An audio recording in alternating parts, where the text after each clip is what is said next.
Espero que se encuentren muy bien y que estén teniendo mucho éxito en todas sus actividades, en todas y cada una de sus actividades. Les recuerdo, yo soy Pedro Pablo Morales, socio director de Morales Morales Abogados SC, y estamos para atender todas sus consultas en materia fiscal federal. Nos dedicamos a la parte contenciosa administrativa, la parte de consultoría, dentro del marco jurídico tributario. Nuestras asesorías siempre son objetivas. Pueden escribirnos por el correo electrónico, contactarnos por las páginas y buscamos en estos foros capacitar, orientar y participar de las vivencias y adquisiciones de la experiencia de muchos años de servicio en la materia. Bien, el tema de hoy es una adición, va relacionado, es parte del Código Fiscal de la Federación respecto al tema de ejercicios fiscales del artículo 11 del Código Fiscal de la Federación, que ya vimos su generalidad, que los ejercicios fiscales deben de coincidir con el año de calendario. Si inician el 1 de enero y concluyen el 31 de diciembre, se denominarán ejercicios regulares. Si tienen menos de 12 meses dentro del año de calendario, se considerarán un ejercicio irregular. ¿Cuáles son los ejercicios regulares? Los de inicio de actividades y los de cierre de actividades, cesar actividades en general. Sin embargo, hay un apéndice que es el ejercicio de liquidación de una empresa, de una persona jurídica, de una persona moral. Y esto nos obliga a ir al artículo 12 de la Ley de Impuestos sobre la Renta, que regula, y por eso les he insistido tanto en que consigan su tabletón correlacionado, ya sea Temis o Fiscal o cualquier edición que sea correlacionada, porque a partir de estas generalidades nosotros empezamos a jugar fútbol, empezamos de izquierda a derecho, delantero, trasero, defensa, guardia, todas esas actividades y todas esas posiciones las tenemos que tener para poder encuadrarnos en la legalidad que nos ocupa como contribuyentes, derivados de esa relación jurídica tributaria, derivados a la situación jurídica de hecho en que nos ubicamos como contribuyentes para el pago oportuno, correcto, proporcional y equitativo que disponen las leyes al amparo de las leyes fiscales federales. Es pues que el artículo 12 de la Ley de Impuestos sobre la Renta va de la mano, en el caso de personas morales, cuando de la mano del artículo 11 del Código, el artículo 12 de renta con relación al artículo 11 del Código, van de la mano en la medida en que vayamos a cesar de operaciones una empresa. Las empresas, para terminar su operación, deben entrar en un proceso de disolución y liquidación. ¿Qué implica esta parte? La parte de disolución es cuando los socios o accionistas se ponen de acuerdo en no continuar con la empresa y presentan un acta de asamblea donde coinciden ellos para llegar a un acuerdo de disolución de la empresa. Se reúnen los socios, acuerdan la disolución y designan a un liquidador o varios liquidadores. Se protocoliza esta acta de asamblea y esta acta de asamblea se va a inscribir al registro público de la propiedad y del comercio. Acto seguido se presenta esa acta con todos los requisitos que establecen las diferentes normas jurídicas y requisitos adicionales que establece el Servicio de Administración Tributaria, y se presenta un aviso denominado RX para dar inicio al proceso de inicio de liquidación. Y ahí va a cambiar el estatus de activo a inicio de liquidación.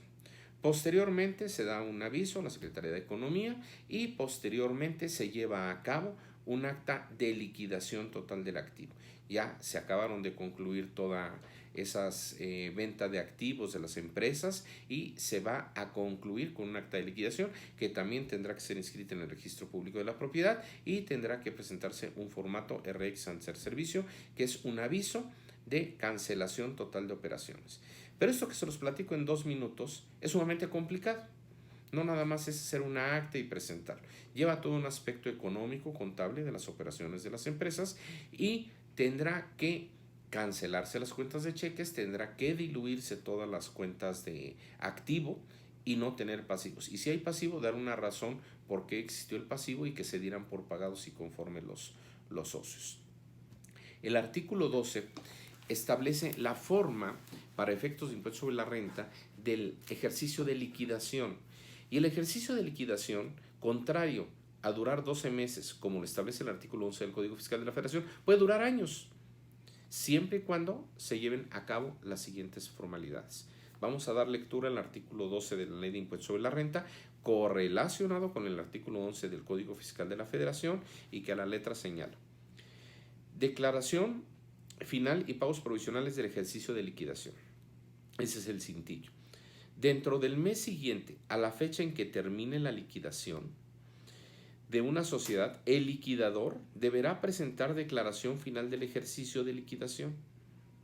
Dentro del mes siguiente a la fecha en que termine la liquidación de una sociedad, el liquidador deberá presentar la declaración final del ejercicio de liquidación. Ok, ¿y qué pasa si no hay citas en el SAT? ¿Y qué pasa si no se puede dar el aviso en el SAT? Bueno, pues va a ser un acto espontáneo, extemporáneo.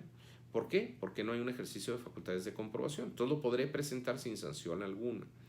El liquidador deberá presentar pagos provisionales mensuales mensuales a cuenta del impuesto del ejercicio de liquidación, a más tardar el día 17 del mes inmediato posterior a aquel al que corresponde el pago, en los términos del artículo 14 de esta ley, relativo a pagos provisionales, en tanto se lleve a cabo la liquidación total del activo.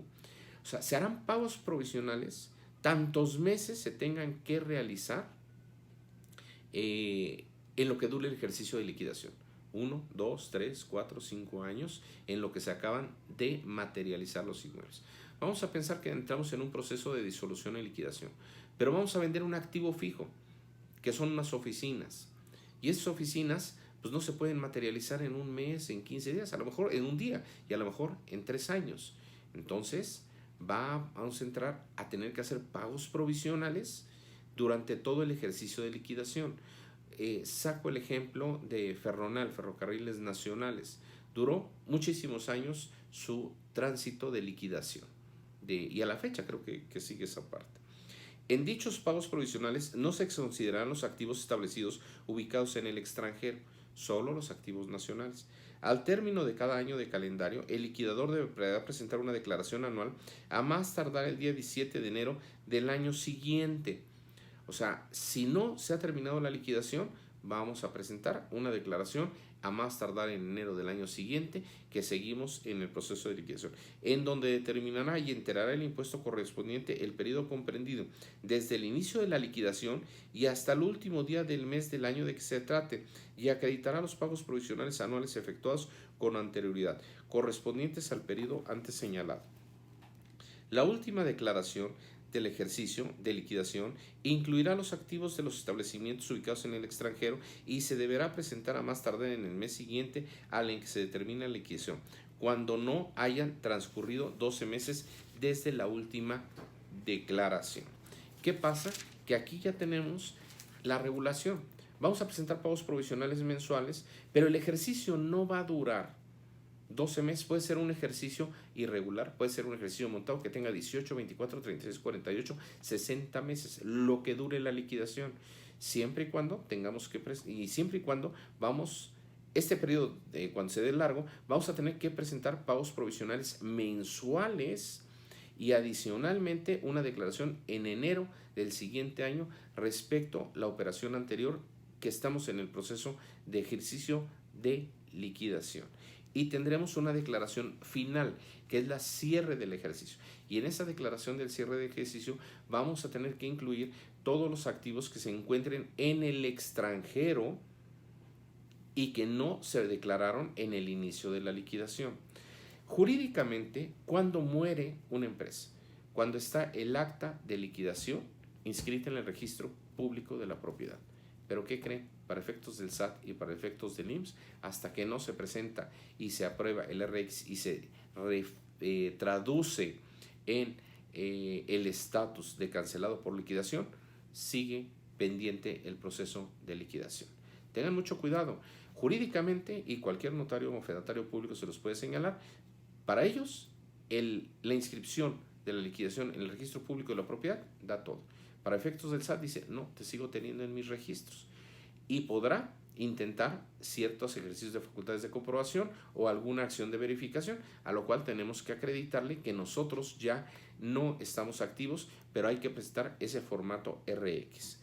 El siguiente párrafo, segundo párrafo del artículo 12, establece sobre la liquidación de personas morales por dejar de ser residentes en el extranjero. Para los efectos de esta ley, se entenderá que una persona moral residente en México se liquida cuando deje de ser residente en México en los términos del Código Fiscal de la Federación o conforme lo previsto en un tratado para evitar la doble tributación en vigor celebrado por México. Para estos efectos se consideran enajenados todos los activos que la persona moral tenga en México y en el extranjero, y como valor de los mismos el de mercado a la fecha de cambio de residencia. Cuando no se conozcan dicho valor, se estará al avalúo para tales efectos.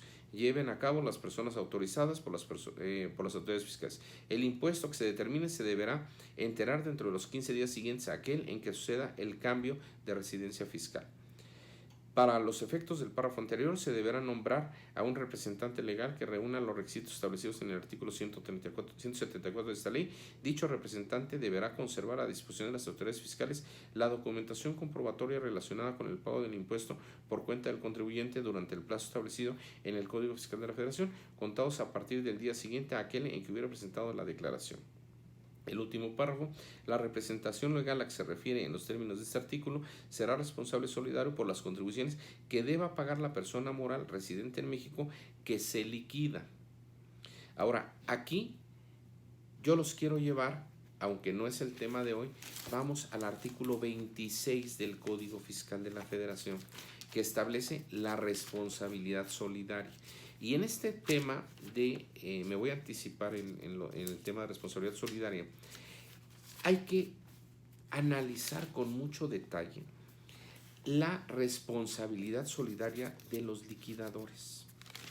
El artículo 26 establece una obligación sustituta o solidaria o responsabilidad solidaria, así lo denomina el propio ordenamiento, de muchos supuestos, y entre ellos de los socios de liquidación, de los liquidadores.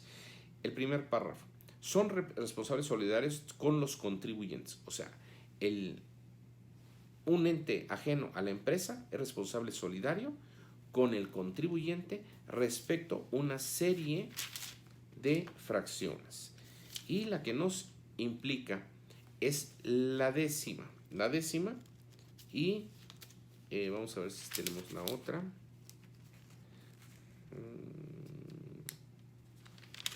Vamos a dar lectura a la décima.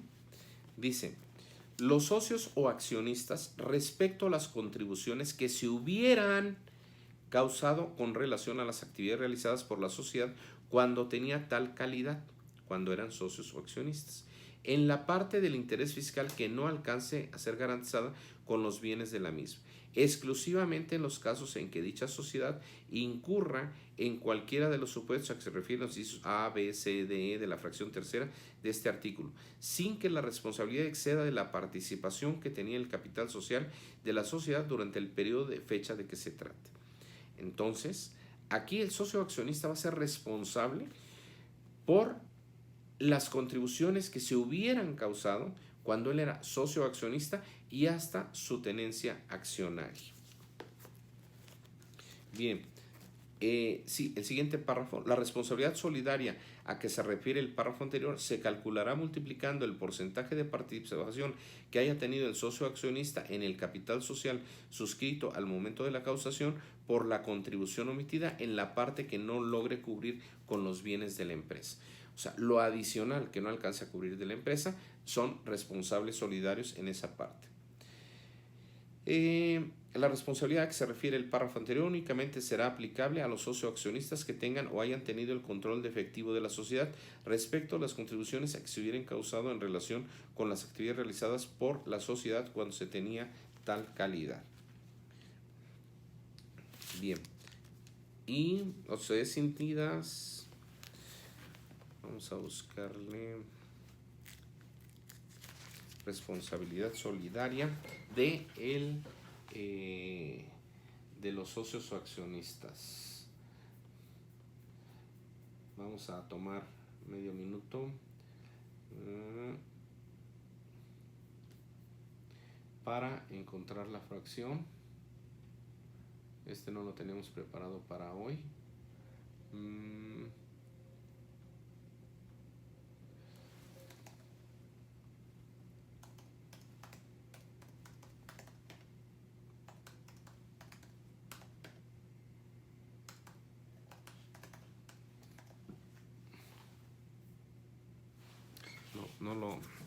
No lo encuentro en este instante, y por eso es que nuestras legislaciones deben ser correlacionadas.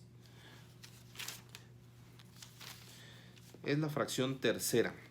La fracción tercera del 26 señala, el primer párrafo, son responsables solidarios con los contribuyentes, fracción tercera, los liquidadores y síndicos por las contribuciones que debieron pagar a cargo de la sociedad en liquidación o en quiebra, así como aquellas que se causaron durante su gestión. Los liquidadores y síndicos por las contribuciones que se debieron pagar a cargo de la sociedad en liquidación o en quiebra, así como de aquellas que se causaron durante su gestión. Si ya no es socio accionista y está el liquidador, ¿quién es el responsable? El liquidador, por la gestión que haya tenido y la contribución que haya omitido. Los liquidadores, y en contrario censo, el liquidador va a ser responsable de las causaciones de impuestos que se hicieron y se determinaron y se determinen en el periodo en que eran socios o accionistas y no era el liquidador el que estaba haciendo las operaciones. El liquidador no va a ser responsable, son los socios o accionistas. Y en contrario censo, los socios o accionistas van a ser responsables de las contribuciones que haya gestionado el liquidador, no son responsables.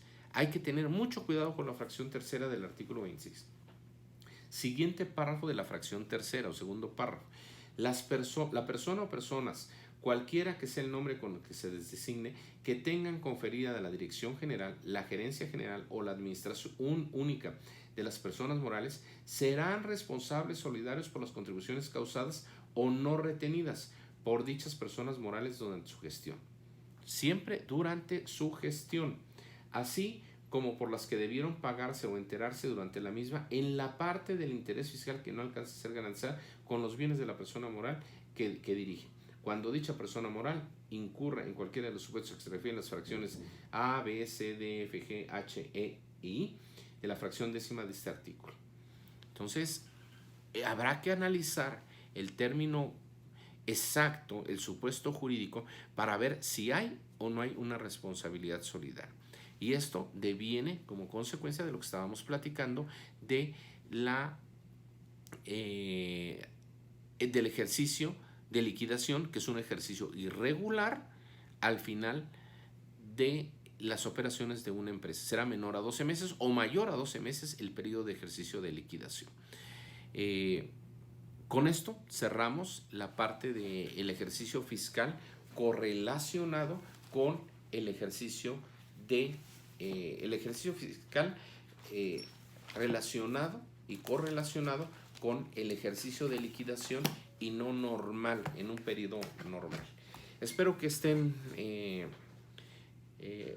analizando los comentarios que estamos haciendo, que les sea de utilidad, deseándoles que tengan mucha salud y prosperidad en todas sus actividades, y nos vemos aquí mañana con el siguiente tema en el temario que tenemos establecido. Escríbanos por favor, denos su retroalimentación, qué tema dentro de la agenda actual quieren que abundemos. Si hay algo extraordinario, escríbanos.